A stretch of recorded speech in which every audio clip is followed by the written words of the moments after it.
Attached as a prisoner in Napoleon's army during the French invasion of Russia. No. One of my ancestors was part of Napoleon's army. I've got chills, this is amazing. So a professional genealogist looked into my family tree, did a lot of research, and judging by the title of his video, he might have found some things that are surprising, so I want to find out what they are. This is the first time I'm watching it, you're gonna watch it with me. When Steve Heimler of Heimler's History signed up to be on my YouTuber Family Tree series, he only knew a little bit about his family history, which basically amounted to the fact that they had lived in Michigan for generations and had some Irish ancestry. So we were quite surprised when Steve took an ancestry DNA test. I gotta say, the DNA test was kind of weird. Like, just fill up a little vial with spit, put it in a box, and then put it in your mailbox. It was weird. Anyway.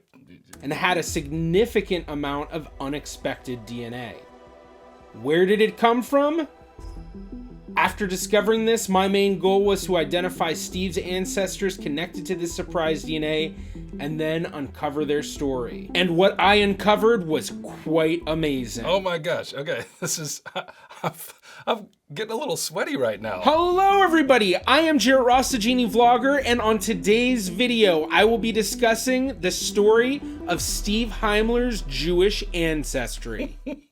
Jewish? He gave me the little bit of information he knew, and it was enough to get things started. But I also suggested doing a DNA test. That is not how it's done. I spit into a little plastic. That would have been nice. While we waited for the results, I built out the tree from what Steve gave me and was quickly able to build out to his great-grandparents and then start focusing on different lines. Both sides of his family seemed to have deep lines in Michigan, just as Steve had told me. I also noticed his line tracing to Irish ancestry and a few lines back to early Ontario and Quebec. Sorry. Then we got Steve's DNA results, and something really stood out. Steve had 12% Jewish ancestry. Now 12% is quite significant because it's equivalent to a great-grandparent. And I had all of his great-grandparents identified, so it was likely one of them had Jewish ancestry. Now I had to figure out which one.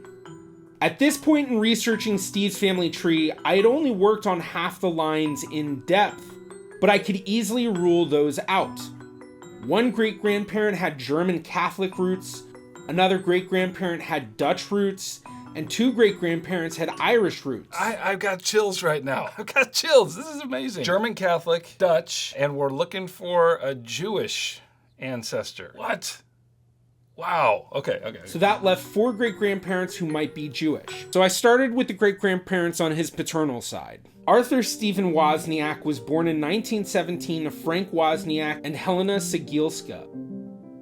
I quickly found that Frank and Helena were all buried at St. Joseph Cemetery in South Bend, Indiana. They got the tombstones. How does this guy do it? How does he do it? That's amazing. The family plot and other records seem to indicate that they were Polish and Catholic.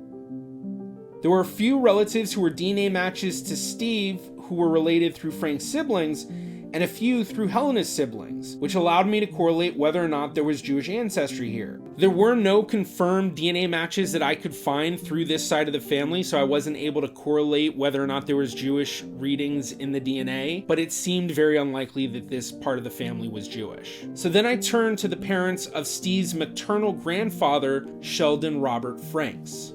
Loretta's parents were William Koch and Pauline Nemitz. He's a good storyteller. Their obituaries seemed to indicate the family was part of the Evangelical and Reformed Church, so they seemed unlikely to have Jewish ancestry. Luckily, there were some really close relatives from this side through Loretta's siblings, and none of them showed any Jewish readings, ruling out Loretta and leaving one possibility: Steve's great-grandfather, Louis Bernard Franks. And if we couldn't find any Jewish ancestry here, that meant that we either had an NPE or not parent expected somewhere in the tree. Wait, did he just say not parent expected?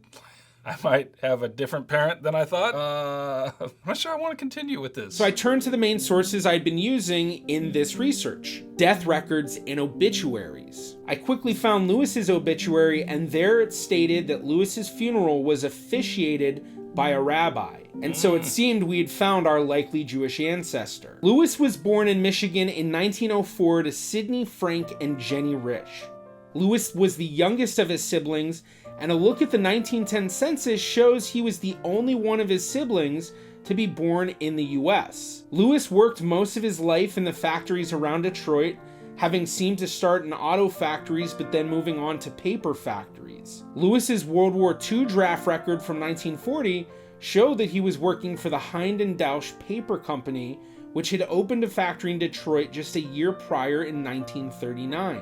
Heidendaus Paper Company was founded in 1888 in Ohio and specialized in making corrugated boxes. The company had opened factories all over the country and became world known for their products, but the employees were not happy with their working conditions. On July 17, 1946, the workers at the Detroit Heidendaus plant went on strike for 13 weeks, one of 7 factories across the country who had done so that year. So I got some labor union striking in my blood. Okay, I like it. I like it a lot. Now, I still didn't have a good idea of the family history, so I started to look into Lewis's parents, Sidney and Jenny. Sidney and Jenny had arrived in America around 1903. Sidney worked for himself as a liquor merchant in Detroit, selling liquor and wine. But things would take a turn for the family on November 8, 1916, when Michigan would amend its constitution to prohibit the manufacture, sale, and transportation of alcohol. Wow. So these people were in the liquor business. They're absolutely destroyed by prohibition. Now, okay, now what I want to know is, did they get into bootlegging? Do I have bootlegging blood? Oh! It's unknown exactly how difficult this time was for the family, but they seemed to pivot quite well to a wholesale grocery business. They went to groceries. I thought, you know what? I honor my ancestors. That's fine. I wanted a bootlegger. Sidney's death certificate also gave another interesting piece of information. His parents, Herschel Frank and Mary Cohen, and their origin in Lithuania.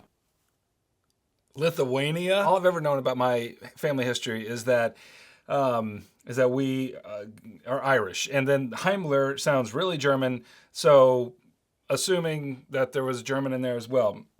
Lithuania? Interesting. After finding a few other records showing other family members also listing Mariampol, I turned to Jewish Gen to learn more.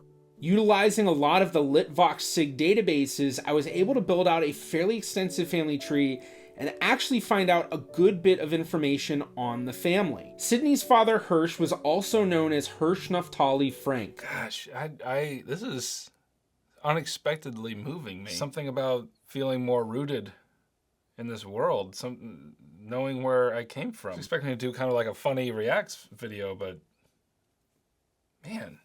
In 1812, just a little over a year after the birth of his son Niesel, Hewish likely saw Napoleon's army as they retreated through the town of Mariampol, possibly even witnessing Napoleon himself. Family lore from multiple cousins of Steve's from different sides of the Frank family indicated that Hewish may have been French and was actually part of Napoleon's army. No way. One of my ancestors was part of Napoleon's army, attached as a provisioner to Napoleon's army during the French invasion of Russia. Wow, dude. This story of Hewish being a Napoleonic soldier certainly could be true, but I honestly think at best it may only be partially true based on the records I saw. Oh, Jared, you're breaking my heart. Breaking my heart. Oh, I'll take partially true. I'll take it. It's unlikely any descendants of the Frank family still live in Mariampol. Many left starting in the 1880s, and those that stayed were almost all murdered during the Holocaust. A look at Yad Vashem records shows 9 people with the surname Frank from the town of Mariampol listed as murdered, although little information was given about them. Wow. So, possible relatives of mine were killed in the Holocaust. Like, those are connections I would never in a million years have thought that would be true of my ancestry.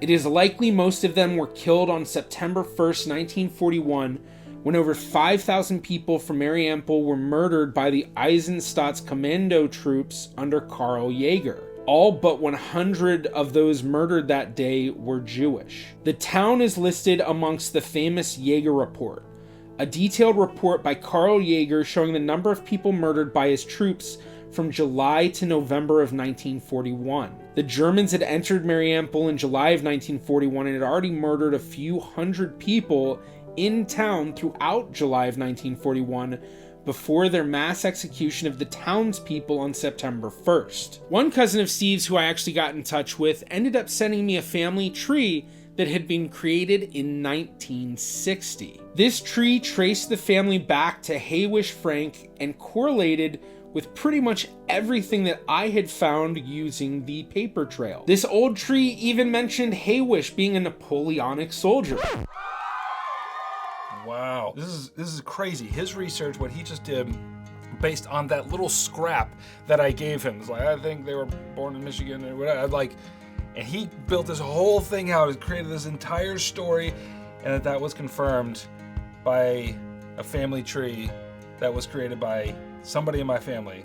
Unbelievable. Unbelievable. I don't even know what to say. This is amazing. So, summing up, I've got Jewish ancestry, the heroes of the Napoleonic invasion of Russia. There might be a little bit of a gloss, but that's what I'm going with. And a variety of religious backgrounds all coursing through these veins right here. Amazing.